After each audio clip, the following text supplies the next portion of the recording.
masuk kalungmu barkadar haka. Bayanin da ma'aikatar kula da aikin gona da yankin karkara ta kasar Sin ta fida ya nuna cewa an riga an cimma nasarar girbe kaso 90% na alkamar da aka noma a duk faɗin kasar Sin. Sakamakon yanayi mai kyau a wuraren da aka yi noman alkama. Ya zuwa karfe 5 na yammacin ranar Litinin, an gama aikin girbin alkama daga gonakin da faɗinsu ya zarce aka miliyan 20.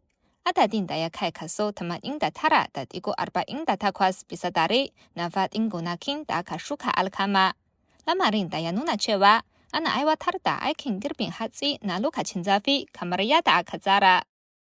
A cikin 'yan kwanaki masu zuwa kuma, yanayi a wasu wuraren da ke arewacin gasar Sin zai dace da ci gaba da girbin alkama tare da baza su a rana. Hukumomin da abin ya shafa sun riga sun tsara aikin tare da rarraba injunan aikin gona kamar yadda ake bukata domin gaggauta aikin girbin alkama da ajiye ta yadda ya kamata, ta yadda za a gama aikin cikin tsari.